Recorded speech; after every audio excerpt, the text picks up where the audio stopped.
Returns देख रहा था 2025 में निफ्टी के रिटर्न्स में अगर आप देखें सबसे ज़्यादा खराब परफॉर्मेंस ट्रेंड का रहा, लेकिन ट्रेंड उससे पिछले 2 साल में मैसिव 4 गुना भी हुआ था स्टॉक, तो बात बिल्कुल सही कही आपने। सुनील सर, एक स्पेस जिसने इस साल सेकंड हाफ में डोमिनेट किया, वो थी टू व्हीलर्स। अगर आप देखें, ओला को छोड़ दें अगर सिर्फ, तो आयशर मोटर्स, चाहे टीवीएस मोटर हो, हीरो मोटोकॉर्प, यहाँ पर अच्छे रिटर्न्स आए। इवन अगर आप मारुति जैसे फोर व्हीलर्स को जोड़ दें तो ऑटो एज अ स्पेस और खासतौर से जीएसटी कट के बाद वहाँ अच्छे मूव्स आए। ये स्पेस क्या 2026 में भी लीड कर सकती है, या फिर आपको लग रहा है कि बस यहाँ पे जो बड़ा मूव आना था वो आ चुका है? अनुज, जीएसटी कट का सबसे बड़ा इम्पैक्ट डिस्क्रिशनरी कंजम्पशन पे आया है। हम्म। और ऑटो एक हाई वैल्यू कंजम्पशन आइटम है। तो वहां जो 10-15% जीएसटी का कट आता है ना, तो वो काफी बड़ा होता है। साबुन में अगर आप 4 आना 8 आना 1 रुपया कम कर दो तो उसमें कुछ डिमांड में इतना बड़ा मूव नहीं आएगा। बट ट्रैक्टर हो गए, टू व्हीलर हो गए, फोर व्हीलर हो गए, उसमें जीएसटी कट का बड़ा इम्पैक्ट आया है। और कंपनियों ने भी ना कि पूरा जीएसटी बेनिफिट पास किया, बट थोड़ा सा अपनी तरफ से भी दे दिया है। और आई थिंक वो बोलते हैं ना, एक टेलविंड, बड़ा टेलविंड आ गया। Having said that, I think auto 2026 में ठीक ठाक रहना चाहिए, लेकिन वैल्यूएशंस काफी कंपनियों के अभी अपर एंड ऑफ बैंड में है।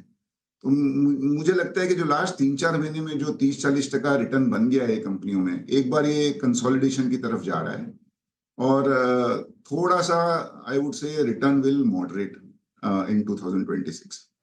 ओके, 2025 की एक और बड़ी थीम रही, हालांकि बहुत लोगों ने शायद उसको नोटिस ना किया हो, साइलेंटली काफ़ी शानदार मूव्स रहे, वो थे टियर टू प्राइवेट बैंक्स और एनबीएफसीज। और कहीं ना कहीं आरबीआई की पॉलिसीज, वो फॉरेन बैंक्स को अलाउ करना स्टेक लेने के लिए, इन सब ने काफ़ी हद तक सपोर्ट किया।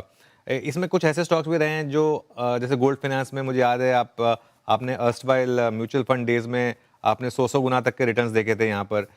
इस स्पेस में आपको लग रहा है क्या कि अभी भी शानदार रिटर्न्स बन सकते हैं बैंक्स और एनबीएफसीज में? I think you have touched the right things Anuj. 2024 दिसंबर से जब से न्यू आरबीआई गवर्नर आया, आई थिंक थोड़ा पॉलिसी में चेंज हुआ है। उनको लोअर इन्फ्लेशन का साथ भी मिला है। आई थिंक 4 रेट कट्स हुए हैं 125 बेसिस पॉइंट के। इकोनॉमी में बड़ा ऑलमोस्ट 8 से 10 लाख करोड़ का लिक्विडिटी इन्फ्यूजन हुआ है। और थोड़ा स्टांस चेंज हुआ है, रिस्क वेटेज कम किए हैं। जो पहले एनबीएफसी को डिस्करेज किया जा रहा था लेंडिंग के लिए 2023 और 24 में, आई थिंक 2025 से NBFCs have been encourage to lend. Obviously gold finance company ने बहुत अच्छा किया है, क्योंकि गोल्ड के भाव भी बढ़े हैं और थोड़ा सा डिमांड भी आया है इकोनॉमी में। और उसको रहते हुए एक टेलविंड रहा है अर्निंग्स का भी और लोगों के डिमांड का भी। दूसरा, जैसे आपने कहा, इसमें ग्लोबल इंटरेस्ट बहुत है।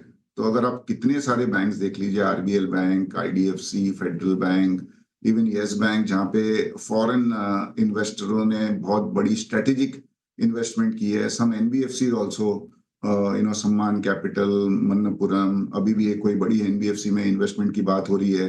तो ग्लोबल स्ट्रेटेजिक इंटरेस्ट भी बहुत रहा है ये mid size to small size lending companies में, वेदर इट इज एनबीएफसी और बैंक्स। और आगे भी लग रहा है कि ये एक सेगमेंट ऐसा है जहां पे ग्रोथ 15% की दिख रही है। वैल्यूएशंस कुछ एक्स्ट्रा ऑर्डिनरली एक्सपेंसिव नहीं है। और एसेट क्वालिटी भी कंट्रोल में है। I think it's a good segment.